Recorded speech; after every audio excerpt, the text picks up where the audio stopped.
निवडून आला आणि त्याच्यानंतर 1 आणि 2 तारखेला जे अर्ज पाठीमागे घेण्याची वेळ होती त्यावेळेला आणखी 5 उमेदवार असे महायुतीचे 6 जण हे बिनविरोध निवडून आले. आणि त्यानंतर आपल्या सगळ्यांना माहिती आहे 2 तारखेला भारतीय जनता पार्टीचे प्रदेशाध्यक्ष माननीय रवींद्रजी चव्हाण साहेब यांनी भारतीय जनता पार्टीच्या कार्यकर्त्यांबरोबर हा संवादाचा कार्यक्रम केला आणि तिथपासून कार्यकर्ते जे जोशाने कामाला लागले.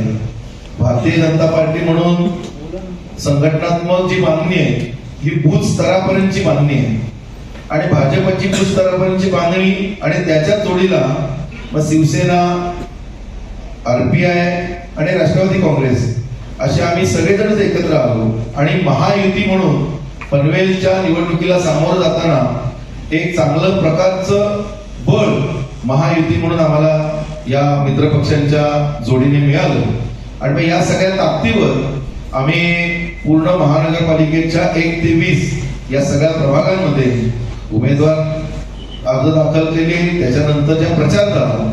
सगळीकडे सर्वांगीण प्रचार हा एकदम नियोजनबद्ध प्रचार हा महायुतीच्या वतीने झाला. असणारे सर्व पत्रकार, उपस्थित सर्वच या ठिकाणी विविध वृत्त म्हणजे आपण म्हणूया प्रिंट मीडियाचे सर्व संपादक प्रतिनिधी, उपस्थित असणारे सर्व डिजिटल मीडियाचे संपादक प्रतिनिधी, सोशल मीडियावरील सर्व संपादक प्रतिनिधी, उपस्थित सर्व पत्रकार सहकारी आणि या निवडणुकीमध्ये भाजप, शिवसेना, राष्ट्रवादी, आरपीआय या आमच्या महायुतीच्या सर्व प्रचाराला योग्य पद्धतीनं लोकांपर्यंत पोहोचवण्यामध्ये आम्हाला ज्यांनी सहकार्य केले असे आपण सर्व सहकारी, उपस्थित सर्व भगिनी आणि सर्व उपस्थित बंधू. मी सगळ्यात आधी उशिराने ही पत्रकार परिषद सुरू झाली त्याबद्दल आपल्या सर्वांची दिलगिरी व्यक्त करतो. खरं तर सन्माननीय आमचे भाजपचे जिल्हाध्यक्ष अविनाशजी यांनी पत्रकार परिषदेमागचा हेतू आपल्या सर्वांना सांगितला. या सर्व प्रचारामध्ये माननीय भाजपचे प्रदेशाध्यक्ष रवींद्र चव्हाण साहेब यांच्या 2 जानेवारीच्या आमच्या सर्व कार्यकर्त्यांच्या संवाद मेळाव्यापासून जी सुरुवात झाली आणि काल माननीय मुख्यमंत्री यांच्या संवाद सभेपर्यंत हा आमचा प्रवास हा त्यांनी सांगितला. या सगळ्या कालावधीमध्ये माननीय पंतप्रधान नरेंद्र मोदी यांचं विजन म्हणजे सबका साथ सबका विकास हे त्याचं कायम सूत्र राहिले आणि हे सगळं सबका प्रयास याच्या माध्यमातून हे आजवर शक्य झालंय हे माननीय पंतप्रधानांनी सांगितलेलं आहे. त्यामुळे संवादापासून संवादापर्यंत हा जो प्रचाराचा प्रवास आम्ही आपल्याला सांगितला त्याच्या पाठीमागे आपल्या सगळ्यांपर्यंत आम्ही कशा पद्धतीनं पोहोचू शकलो हे आम्ही सांगतो. म्हणजे काल कामोठ्यामध्ये आमच्या वॉर्ड निहाय पोलिंग एजंटच्या सभा पार पडल्या. सोशल मीडियाच्या माध्यमातून निर्माण केलेल्या वॉररूम्स असतील किंवा उमेदवारांचे प्रचार पत्रक असतील या सगळ्याच बाबतीमध्ये भारतीय जनता पार्टी, शिवसेना, राष्ट्रवादी, आरपीआय या आमच्या महायुतीनं सतत प्रचारामध्ये आघाडी घेतली. प्रचार करत असताना घराघरापर्यंत आम्ही गेलं पाहिजे याच्यावरती सगळ्यांचा आमचा विशेष आग्रह होता. प्रचार करत असताना आपल्याला कल्पना आहे प्रभाग क्रमांक 1 पासून 20 पर्यंत धरा 1 आणि 2 प्रभाग आहे. त्याच्यामध्ये ग्रामीण भाग जास्त प्रमाणात आहे आणि 3 नंबर प्रभाग जो आहे या 3 नंबर प्रभागामध्ये आता मोठ्या प्रमाणावरती नागरीकरण आता त्या ठिकाणी झालंय. इनफॅक्ट 3 नंबर प्रभाग जो आहे संपूर्ण 20 वॉर्डामध्ये सगळ्यात जास्त मतदान म्हणजे 46,700 पेक्षा जास्त मतदान हे त्या एका प्रभागात आहे. आता या सगळ्या लोकांपर्यंत पोहोचायचं मतदारापर्यंत तर त्यासाठी कार्यकर्त्यांची चांगली टीम असावी लागते. कार्यकर्त्यांचं चांगलं नेटवर्क असावं लागतं जे आमच्या सुदैवानं आमच्याकडे सातत्यानं राहिलेलं आहे. राज्याचे माननीय मुख्यमंत्री देवेंद्र फडणवीसजी, सन्माननीय उपमुख्यमंत्री एकनाथ शिंदे साहेब आणि अजितदादा पवार या सगळ्यांच्या बरोबरीनं काम करत असताना आम्ही माहितीचे कार्यकर्ते आहोत. सन्माननीय आठवले साहेबांचे आम्ही कार्यकर्ते आहोत. तर संवाद या विषयावरती आम्ही सतत भर ठेवला. आम्ही प्रचाराची पत्रकं घेऊन लोकांच्याकडे गेलो, त्यांच्याशी संवाद साधलाय. आम्ही फक्त प्रचाराच्या निमित्तानं लोकांकडे गेलेलो नाही, आम्ही सातत्यानं मोदी सरकारची कामं लोकांपर्यंत घेऊन गेलोय, राज्य सरकारची कामं लोकांपर्यंत घेऊन गेलोय. त्यामुळे लोकांना आम्ही नवीन नव्हतो, लोक आम्हाला नवीन नव्हती. भारतीय जनता पार्टी म्हणून आमची ताकद काय आहे सगळ्यात जास्त, की आम्ही बहुतांश इमारतींमध्ये आमचे सेक्टर प्रमुख आहेत. भाजपची मूळ रचना आमची शक्ती केंद्र प्रमुख, बूथ अध्यक्ष ही आमची रचना आहेच. त्याच बरोबरीनं आम्ही आता बिल्डिंग प्रमुख नेमले आणि त्या बिल्डिंग प्रमुखांमार्फत आम्ही वेगवेगळ्या सोसायट्यांचे चेअरमन, सेक्रेटरी यांच्यापर्यंत आम्ही पोहोचलो. प्रत्यक्ष मुख्यमंत्र्यांच्या संवाद सभेचं आमंत्रण घेऊन त्यांच्यापर्यंत पोहोचलो. आम्हाला आनंद आहे की मुख्यमंत्री काल आले आणि मुख्यमंत्र्यांनी जो संवाद साधला. मला कल्पना आहे आपण सारी पत्रकार मंडळी आहात, गेली अनेक वर्ष या क्षेत्रामध्ये काम करताय. मी वेगवेगळ्या आपल्या पैकी पत्रकारांच्या मुलाखती सुद्धा वेगवेगळ्या चॅनल्स वरती पाहिल्या, आपापली मतं आपण व्यक्त केली. सगळी काही आम्हाला आवडणारी आणि आम्हाला समाधान देणारी असते असं नाही, पण पत्रकार म्हणून आपली अभिव्यक्ती स्वातंत्र्य आपल्याला, आपण आपली मतं व्यक्त केलेली आहे. आमच्या परीनं आम्ही लोकांपर्यंत पोहोचण्याचा प्रयत्न केलेला आहे. मुख्यमंत्र्यांनी काल इथे आल्यानंतर पनवेल महापालिकेचं काम सांगितलंच, पण त्याही पलीकडे जाऊन पनवेल महानगर कसं वेगानं विस्तारित होत आहे हे सुद्धा सांगितलेलं आहे. काल मुख्यमंत्री कोल्हापूरमध्ये होते आणि तिथून ते पनवेलमध्ये आले. कोल्हापूरमध्ये तिथे विषय आहे कोल्हापूर महापालिकेची हद्दवाढ आणि त्या संदर्भात मुख्यमंत्र्यांनी तिथं मत व्यक्त केलं. सोशल मीडियावरती ते उपलब्ध आहे. आपली महापालिकाच नव्यानं निर्माण झाली आणि या महापालिकेच्या क्षेत्रामध्ये इन्फ्रास्ट्रक्चर कसं वाढतंय, ते वाढणाऱ्या इन्फ्रास्ट्रक्चरला चॅलेंजेस काय आहे, पण त्याच्या दृष्टिकोनातून रस्त्यांचं जाळं कसं निर्माण केलं जातं, पाण्याची गरज मुख्यमंत्री महोदय बोलले आणि आम्ही आमच्या जाहीरनाम्याच्या माध्यमातून देखील आपल्या सर्वांपर्यंत हे मांडलेलं आहे की कशा पद्धतीने आम्ही पुढे जातोय. सगळ्याच्या सगळ्या आमचे जे उमेदवार आहेत या सगळ्या उमेदवारांना आम्ही आता या आमच्या महायुतीचे हे एका अर्थानं केंद्र सरकार, राज्य सरकार या महायुतीचे हे एका अर्थानं आमचे असं म्हणूया की जनदूत आहेत, की जनतेच्या आशा आकांक्षा आमच्यापर्यंत पोहोचल्या.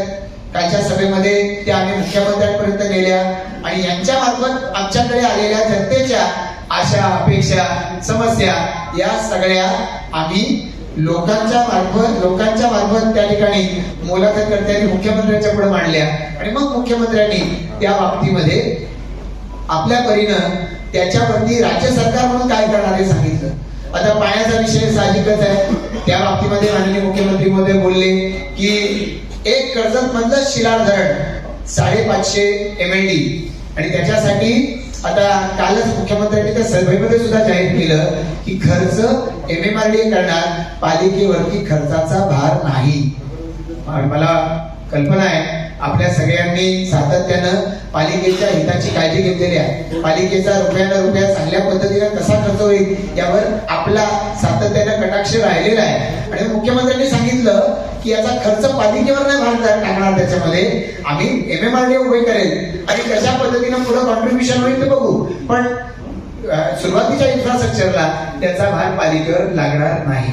एक खूप मोठा रिलीफ एका अर्थानं मुख्यमंत्री महोदयांनी तो दिलेला आहे की मुळातच ते संकल्पित आहे आणि त्यामुळे या बाबतीमध्ये पुढेही कार्यवाही झालेली आपल्याला पाहायला मिळणार आहे. मुख्यमंत्री महोदयांनी त्याच्या बरोबरीनं या सगळ्या परिसराच्या दृष्टिकोनातून जे अन्य सगळ्या पायाभूत सुविधा निर्माण होत आहेत त्याचाही उल्लेख या ठिकाणी केला आणि या सगळ्यामुळे या परिसरामध्ये खूप मोठ्या प्रमाणात लोकसंख्या वाढेल, पाण्याची गरज त्यामुळे भागते, बाकीचं सगळं नेटवर्क आहे, यामुळे निश्चित आहे रोजगार वाढणार आहे. या परिसरामधल्या लोकांना या ठिकाणी रोजगार वाढणार आहे. मग नैना शहर असेल, तिसरी मुंबई जी होती आहे त्या तिसऱ्या मुंबईच्या बाबतीमध्ये उल्लेख झाला. या सगळ्यामुळं पनवेल एक आंतरराष्ट्रीय दर्जाचं शहर म्हणून एस्टॅब्लिश होईल हे मुख्यमंत्री महोदयांनी सांगितलं. मला असं वाटतं की आम्ही पदाधिकारी, कार्यकर्ते म्हणून त्यांचे आम्ही आभार मानले पाहिजे की इतक्या मायन्युटली एक राज्याचा मुख्यमंत्री एकेका शहराचा विचार करतो. आणि त्यामुळे खरोखरच या परिसरामधले जे सोसायटीचे चेअरमन सेक्रेटरी हे त्या ठिकाणी आलेले होते. नंतरही अनेक जण आम्हाला भेटले. त्यांनी समाधान व्यक्त केलं की जवळपास मुख्यमंत्र्यांनी प्रत्येक विषयावरती आपलं मत त्या ठिकाणी मांडलेलं आहे. आणि सगळ्यात महत्वाचं म्हणजे आपण पाहतो या प्रचाराच्या दरम्यान आम्ही प्रचार करत असताना आम्ही सातत्यानं विकासावरच भर दिला, जो मुख्यमंत्र्यांनी सुद्धा काल त्यांच्या सगळ्या संवादाचा कळीचा मुद्दा होता. आणि विकास हेच आता सर्व मतदारांच्या मनातला सगळ्यात मोठा मुद्दा आहे की त्याच्या आधारावरच ते आज या परिसरात राहत आहेत. या परिसरामध्ये त्यांचं राहणं खऱ्या अर्थानं मला वाटतं सार्थ ठरू शकतं. आणि म्हणून आम्ही विकासाची भाषा त्या प्रचाराच्या दरम्यान केली. दुर्दैवानं विरोधकांकडे त्यांनी केलेलं काही मांडायला नव्हतं. त्यामुळे त्यांनी सुद्धा काही जाहीरनामा काढलाय. त्या जाहीरनाम्याच्या माध्यमातून त्यांनी मांडायचा प्रयत्न केलाय. टीकेशिवाय त्याच्यामध्ये फार काही आहे असं मला वाटत नाही. आणि मग कुठेतरी अचानकपणानं सांगायचं आम्ही असा टॅक्स 65% माफ करू. मला वाटतं मुख्यमंत्र्यांनी त्यांना अतिशय सडेतोडपणानं उत्तर दिलंय की ज्यांना निवडून यायचं नाही ते काही आश्वासन देऊ शकतात. ज्यांना निवडून यायचं नाही टीका कुठल्याही पातळीची करत आहे. ती माझ्यावरती खालच्या पातळीवर जाऊन टीका केलेल्या आहेत आणि मला व्यक्तिशः सगळ्या आरोपांचं टीकेचं मला आणि आमचे माजी सभागृह होते परेश ठाकूर यांना टीकेचं धनी बनवण्याचा त्यांनी प्रयत्न केला.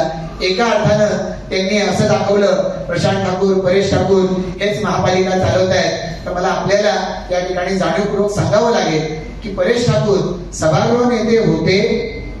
भाजपचा आमदारांच्या नातेवाईकाला तिकीट न देण्याचा निर्णय, आणि तोही निर्णय कसा होता, पहिल्यांदा निवडणूक लढवत असेल तर त्याला तिकीट द्यायचं नाही. आधी जे राजकारणात आहेत मुंबईपासून आपण पहा की त्यांना मात्र तिकीट त्या ठिकाणी मुंबईपासून अन्य ठिकाणी दिली गेली, जे आधीपासून राजकारण होते. पण आमदार आता झाला 1 वर्षापूर्वी आणि लगेच घरातल्या कुटुंबियांना त्या ठिकाणी सांगतोय. असं घडता कामा नये. यासाठी माननीय या सभागृह नेते माजी परेश ठाकूर यांनी आधीच निर्णय घेतला मी निवडणूक लढवणार नाही आणि परेश ठाकूरांनी निवडणूक लढवलेली नाही. त्यामुळे आमच्यावरती जे आरोप करतायत त्यांनी या दृष्टिकोनातून विचार करावं की आपण कशा पद्धतीचे आरोप करतोय. आमच्यावरती भ्रष्टाचाराचा आरोप ज्यांनी केला त्यांच्या बॅनरवरती ज्यांचे फोटो आहे ते गेली 4.5 वर्ष एक बँक कर्नाळा बँक ही बुडवल्याबद्दल ते तुरुंगात आहे आणि त्या बँकेच्या ठेवीदारांचे पैसे आमच्यामुळे ठेवीदारांना मिळाले. ते ठेवीदार त्यांच्याशी जास्त संबंधित होते आणि म्हणून एक एक करत ते त्यांच्यापासून ते त्यांचे सहकारी निखळत गेले. आमच्याकडे जी संख्या 51 होती ती महापालिकेची निवडणूक लागताना आमची 65 झाली. विजय खानावकर महायुतीचे आमचे राष्ट्रवादीचे 66 झाले.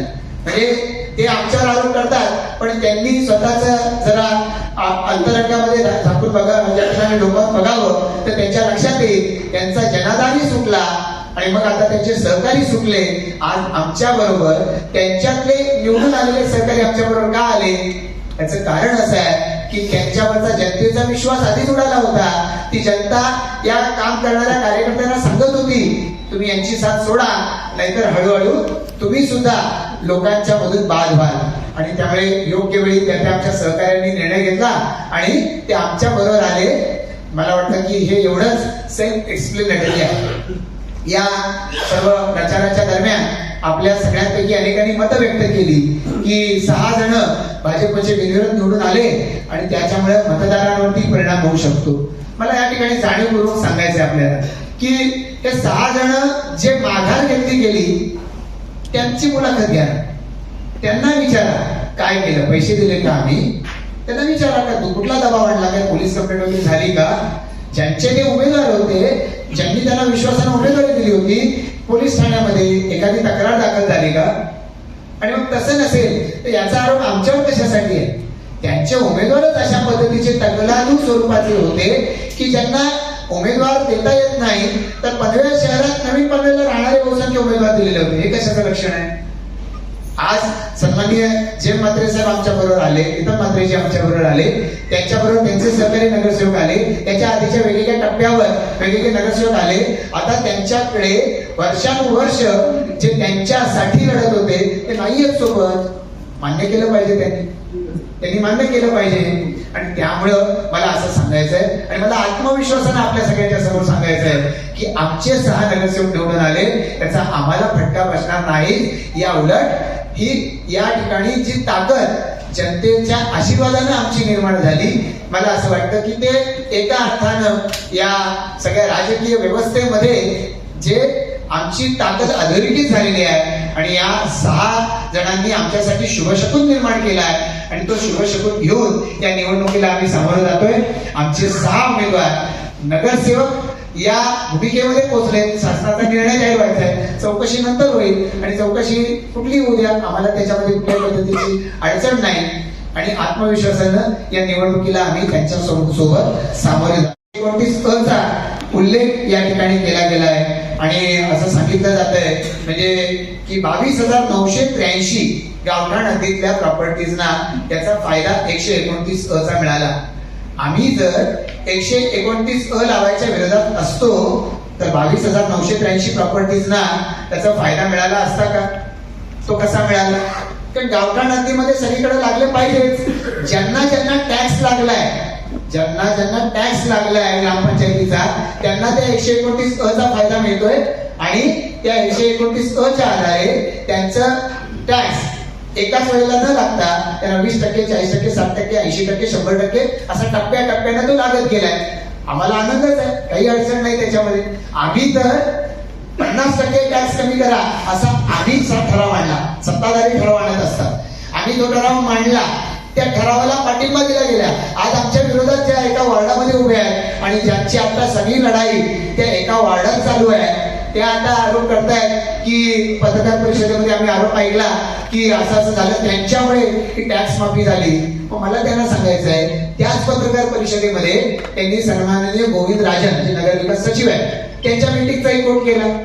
पण त्या मीटिंग मध्ये त्या ठिकाणी 129 लागू झाला पाहिजे या दृष्टिकोनातून त्यांनी त्यावेळेला सुतोवाच का नाही केलेला आहे, त्याचा आग्रह त्यांनी त्या बैठकीत का नाही धरलेला आहे. सुप्रीम कोर्टामध्ये 4 वर्षांची लढाई चालू आहे. त्या 129 चा आग्रह धरून त्यांना सुप्रीम कोर्टानं 4 वर्षात एक रिलीफ का नाही दिलं? आता हे उशिरा सुचलेलं शहाणपण आहे. जेव्हा पायाखालची जमीन सरकते त्यावेळेला या सगळ्या गोष्टी सुरू होतात आणि त्यामुळे हे आज निवडणुकीसाठी निवडलेलं यांचं हे खेळणं आहे. हा खुळखुळा ते 15-16 तारखेपर्यंत वाजवतील आणि त्यानंतर मग ईव्हीएम आणि बाकी सगळ्या गोष्टींच्या नावानं हे सगळे गळा काढणार आहे. आज आम्ही अशा निगेटिव्ह पब्लिसिटीच्या आधारे आणि असा कुठला तरी एखादा मुद्दा आणि मुख्यमंत्र्यांचं उत्तर दिलं का की लोकांना जर सेवा सुविधा द्यायच्या तर लावावाच लागेल, वाजवी असला पाहिजे आणि तो वाजवी असण्याच्या दृष्टिकोनातून सगळ्या पद्धतीच्या सूचनांचा आम्ही स्वीकार केलाय. आम्ही सुद्धा मागितलं की कोविडच्या 2 वर्षाच्या कालावधीसाठी एक 2 वर्षाचा कर माफ केला जावा. पण शासनाचं म्हणणं होतं की आपण राज्यात अशा पद्धतीची सवलत ना मुंबई ना पलीकडच्या बाजूला पुढे चंद्रपूर कुठेही अशी सवलत दिली नाही. 29 महापालिकांची निवडणूक आहे, 29 महापालिकांची निवडणूक सुरू आहे. आपल्यासारखे पत्रकार त्या प्रत्येक ठिकाणी त्या ठिकाणी सत्ताधारी पक्षाला प्रश्न विचारू शकतात. पण त्यापेक्षा जास्त या कालावधीमध्ये जी व्याज दंड लागलेला होता, एकनाथ शिंदे साहेब त्यावेळेला मुख्यमंत्री होते त्यांनी आणि देवेंद्र फडणवीस साहेबांनी सांगितलं आणि आम्ही त्याची आता अंमलबजावणी केली. व्याज दंड हा 90% पर्यंत माफ केला गेलेला आहे आणि हाही एक मोठा दिलासा नागरिकांना मिळालाय.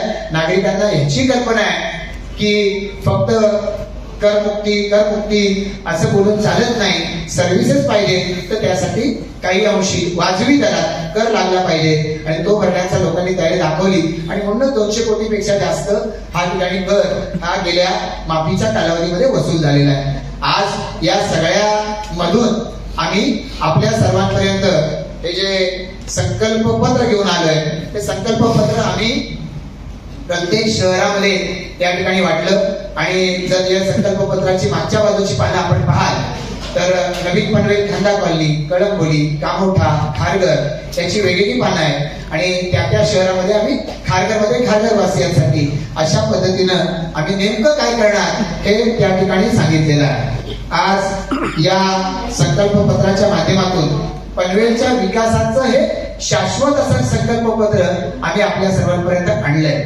2017 साली आम्ही गशमान योजना आणली होती आणि या गशमान योजनेच्या माध्यमातून ज्या 10 वेगवेगळ्या सेक्टरमध्ये महापालिकेनं काम केलं पाहिजे हे आम्ही त्यावेळेला जाहीर केलं. त्याच्यातल्या बहुसंख्य गोष्टी आम्ही पूर्ण करू शकलो आणि आता पुढच्या टप्प्यामध्ये आम्ही हे काम आणखी पुढे घेऊन जाणार आहोत, ज्याचा उल्लेख मी मगाशी केला की सक्षम पाणी व्यवस्थापन. मी आदल्या पानावरती 3ऱ्या पानावरती आहे की सक्षम पाणी व्यवस्थापन याच्या माध्यमातून आता त्या शिलार धरणाचं टेंडर निघालं, त्याची वर्क ऑर्डर झाली आणि आता त्या कामाला आम्ही म्हणतोय मे 2026 पासून त्याची सुरुवात होणार आहे. लँड ऍक्विजिशन रिलेटेड आणि बाकी सगळ्या या सगळ्या प्रक्रियेला वेग येईल. नावाशिवा टप्पा 3 जी आता करंजाडे, पनवेल, नवीन पनवेल, खंदा कॉलनी, कळंबोली या सगळ्या परिसराला पाणी पुरवठा करते आणि त्याचबरोबर महापालिकेच्या हद्दीत आलेल्या सगळ्या गावांना याच्यातूनच पाणी मिळणार आहे. ही योजना खरं तर त्याच्या मुदत ही जून 2026 आहे. आमचा प्रयत्न आहे की फेब्रुवारी अखेरपर्यंत पाईपलाईनचं काम आणि मग जे पाऊस आणि जी अनुषंगिक काम आहे ही मे 2026 पर्यंत पूर्ण व्हावी, जेणेकरून या सगळ्यातून मिळणारं पाणी हे सगळ्या नागरिकांपर्यंत आम्हाला पोहोचवता येईल. या बरोबरीनं जसं सिडकोनं आता स्काडा सिस्टीम करायचं ठरवलंय, कारण आज तरी खारघर, कळंबोली, कामोठा, नवीन पनवेल, खांदा कॉलनी, तळोजा या आणि करंजाडा, उलवे, द्रोणागिरी या सगळ्या शहरांमध्ये सिडकोचा पाणी पुरवठा आहे, सिडकोच्या ताब्यात पाणी पुरवठा आहे. महापालिकेनं सगळ्या व्यवस्था हातात घेतल्या, पाणी पुरवठा घेतली नाही, कारण आम्ही सिडकोला सतत सांगत राहिलो की तुम्ही हे सगळं पूर्ण करून द्या, आम्ही ताब्यात घेऊ. हे सगळं पूर्ण करणं म्हणजे काय, हेटवणे धरणाचं काम आहे, हे पूर्ण करून द्या. याच बरोबरीनं खारघर, कळंबोली, कामोठा या ठिकाणी पाण्याची वितरण व्यवस्था आज तरी मॅन्युअल आहे. पंप हाऊस मध्ये कॉन्ट्रॅक्टर लोक हे पाणी सोडत राहतात. आता या सिस्टीम मधून लोकांचा सुटका व्हावी, कारण लोकांचा आरोप राहतो की अमुक अमुक ठिकाणीच पाणी जास्त जातं, म्हणून त्या ठिकाणी ऑटोमायझेशनची टेंडर्स ही सिडकोच्या माध्यमातून काढायला सिडकोच्याकडे आम्ही सतत पाठपुरावा केला, त्यांना भाग पाडलं आणि त्याच्यातून तिथली ऑटोमायझेशनची कामं या ठिकाणी सुरू आहेत. या बरोबरीनं आता मोठ्या प्रमाणात लोकवस्ती वाढते, तशी त्या मोठ्या संकुलांमध्ये गार्डन पासून सगळ्याला पाणी जे जातं ते पिण्याचं पाणी लागू नये, पोर्टेबल वॉटर ज्याला आपण म्हणतो, म्हणून सांडपाण्याच्या वरती प्रक्रिया करणं हे सिडको आणि महापालिकेने केलं पाहिजे आणि या माध्यमातून पाण्याचा पुनर्वापर करायचा. तर पुनर्वापर जे करतील त्यांना टॅक्स मध्ये रिबेट दिला पाहिजे, जे रेन वॉटर हार्वेस्टिंग करतील त्यांना टॅक्स मध्ये रिबेट दिला पाहिजे. यासाठी आम्ही महापालिकेच्या माध्यमातून हे काम पुढे चालू करणार आहोत. नंतरचा मुद्दा आहे दर्जेदार रस्ते, मजबूत पाया सुविधा. आपण पाहताय ठिकठिकाणी कॉन्क्रीटचे रस्ते बांधले जात आहेत, त्याबरोबरीनं गटारं स्वतंत्ररित्या ती बंदिस्त गटारं कॉन्क्रीटची ही सगळी गटारं आहेत. चौकांचं सुशोभीकरण केलं जात आहे. मुख्यत्वे तळोजापासून ते कळंबोली पनवेलचा हा रस्ता आता जो फोडले नाही, पण त्या ठिकाणी बऱ्याच वेळा ट्रॅफिक कंजेशनचा सामना करावा लागतो. त्याचं 6 पदरी मार्ग करण्याच्यासाठी म्हणून आम्ही या ठिकाणी सांगितलं शासनाच्याकडे आम्ही पाठपुरावा करू. ज्याप्रमाणे कळंबोलीचा ब्रिज हा शासनाकडे पाठपुरावा करून आता त्याचं काम सुरू झालेलं आहे. काल मुख्यमंत्र्यांनी सांगितलं की स्टेट ऑफ आर्ट असा तो ब्रिज होणार, तसाच हा रस्ता हा सुद्धा 6 पदरी हा करण्यासाठी आम्ही पाठपुरावा करणार आहोत. या बरोबरीनं नागरिकांना वाढलंय, त्यामुळे अग्निशमन दलामध्ये सुद्धा या प्रत्येक शहरामध्ये 90 मीटर शिडीची अग्निशामक वाहनं ही उपलब्ध करून देण्यासाठी आम्ही आता या ठिकाणी पाठपुरावा करणार आहोत. सार्वजनिक वाहतूक व्यवस्था सध्या तरी आपल्या परिसरामध्ये NMMT, KDMT, बेस्ट या सगळ्या परिवहन सेवा चालतात. आम्ही प्रस्ताव असा ठेवलेला आहे की शेजारची नवी मुंबई महापालिका असेल किंवा शेजारच्या अन्य महापालिका असतील यांच्याबरोबर इंटिग्रेटेड बस सेवा, म्हणजे जसं पुण्यामध्ये पुणे आणि पिंपरी चिंचवड प्राधिकरण एकत्रितरित्या बस सेवा देतं, त्या पद्धतीनं इथे केलं जावं, जेणेकरून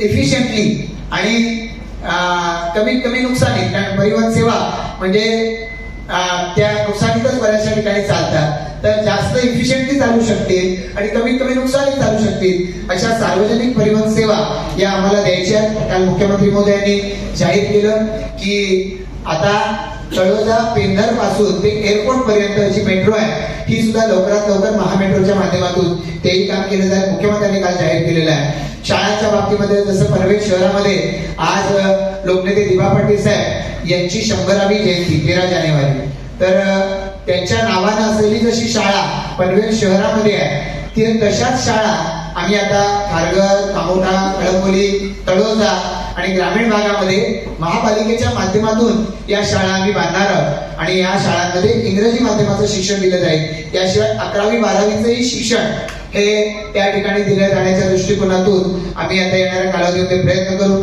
या सगळ्या शाळा आणि आता आमच्याकडे असलेल्या जिल्हा परिषदच्या शाळा त्याच्यामध्ये ई लर्निंग असेल, डिजिटल शाळा असतील, व्हर्च्युअल क्लासरूम असतील, ग्रंथालयाच्या सुविधा असतील, हे सगळं आम्ही त्याच्यामधून देणार आहोत. खेळाडूंनाही त्या ठिकाणी चांगलं विशेष प्रशिक्षण देता येईल महापालिका शाळांमधून, याच्यासाठी आम्ही पाठपुरावा करणार आहोत. ई लायब्ररी, गरजू विद्यार्थ्यांसाठी अभ्यासिका या निर्माण करण्यावरती महापालिकेनं भर दिला पाहिजे, आम्ही पाठपुरावा करू. AI च्या माध्यमातून आणि थोडं जे विशेष विद्यार्थी असतात यांच्यासाठी सुद्धा महापालिका शाळांमधून ML अभ्यासक्रम आम्ही त्या ठिकाणी उपलब्ध करून देणार आहोत. या व्यतिरिक्त महिलांच्या सुरक्षिततेच्या दृष्टिकोनातून, सक्षमतेच्या दृष्टिकोनातून महापालिका सुरक्षित स्वच्छतागृह निर्माण करणार आहे आणि याच बरोबरीनं महिला बचत गटांच्या उत्पादनांना तिथे बाजारपेठ मिळाली पाहिजे. महापालिका या थेट बाजारपेठ निर्माण करून देतील वेगवेगळ्या विभागामध्ये.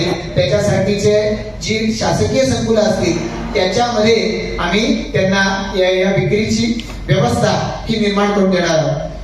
आपल्याला कल्पना आहे माननीय रवींद्र चव्हाण साहेब हे 15 डिसेंबरला हे पनवेलमध्ये आलेले होते आणि 15 डिसेंबरला त्यांनी 15 तारीख की 17 त्यांनी महापालिकेच्या 300 महिलांच्या 300 गरोदर मातांच्या साठीच्या रुग्णालयाचं भूमिपूजन त्यांनी केलं. महापालिकेच्या माध्यमातून जेव्हा हे रुग्णालय तयार होईल त्यावेळेला आपल्याला कल्पना आहे की खासगी रुग्णालयांमध्ये सिझेरियनला अलीकडच्या काळामध्ये 30,000पासून 80,000पासून लाख 1.5 लाख रुपये इतका खर्च येतो. जेव्हा महापालिकेचं हे रुग्णालय निर्माण होईल एका वेळेला 300 गरोदर मातांना सामावून घेता येईल अशा पद्धतीची व्यवस्था महापालिका निर्माण करणार आहे. याशिवाय महिलांसाठीच्या वेगवेगळ्या अन्य योजनांचे उल्लेख आमच्या या संकल्प पत्रामध्ये आम्ही केलेला आहे.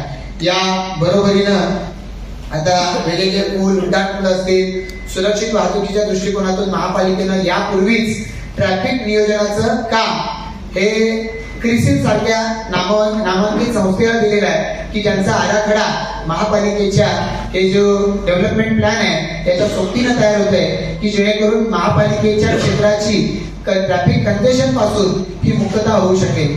सक्षम अशा आरोग्य सेवेच्या दृष्टिकोनातून महापालिकेचे 26 दवाखाने हे आधीच कार्यरत आहेत आणि मला अभिमानानं सांगावंसं वाटतं संपूर्ण मुंबई महानगर क्षेत्रात मुंबई महापालिका सोडून आपल्याला दिलेल्या निकषांपेक्षा जास्त दवाखाने असलेली पनवेल महापालिका ही एकमेव महापालिका आहे की निकषापेक्षा जास्त हे दवाखाने आम्ही उपलब्ध केले. 2 फिरते दवाखाने ऑलरेडी एस्टॅब्लिश आहेत. या व्यतिरिक्त मल्टी स्पेशालिटी हॉस्पिटल ही सुद्धा आता अन्य शहरांची गरज बनली आहे. त्यामुळे पनवेल, खारघर, कळंबोली, तळोजा या ठिकाणी आम्ही मल्टी स्पेशालिटी हॉस्पिटल उभारू. महिलांसाठी विशेष कक्ष त्या ठिकाणी असतील. महापालिकेच्या माध्यमातून सातत्यानं जसं स्वयंसेवी संस्था या कृत्रिम अवयव दिव्यांगांसाठी देतात तसे देण्याच्या दृष्टिकोनातून सातत्यानं काम करत राहणार आहे. या व्यतिरिक्त जनऔषधी केंद्र हे उपलब्ध असले पाहिजेत. आपल्याकडे बहुसंख्य ठिकाणी आता पाळीव प्राणी आहेत यांचाही विचार केला पाहिजे आणि म्हणून पाळीव प्राण्यांच्यासाठी फिरता दवाखाना हा सुद्धा चालू करण्यात आलेला आहे. यांची संख्या आम्ही वाढवू. टॅक्सच्या बाबतीमध्ये महापालिकेच्या मध्ये भारतीय जनता पार्टीला गेल्या 2017 मध्ये लोकांनी संधी दिलेली होती. त्यामुळे एकीकडे महापालिका चालली पाहिजे, महापालिकेच्या माध्यमातून सोयी सुविधा दिल्या पाहिजेत, तर वाजवी कर घेतला पाहिजे. यासाठी महापालिका मध्ये भाजप आग्रही होती, महायुती आग्रही आहे आणि म्हणूनच महापालिकेमध्ये 50% कर कपात करावी त्यासाठी आम्ही आग्रह धरला होता. प्रशासनाने सांगितलं की 50% जर कर कपात केली तर आम्हाला पगारच देता यायचं नाही.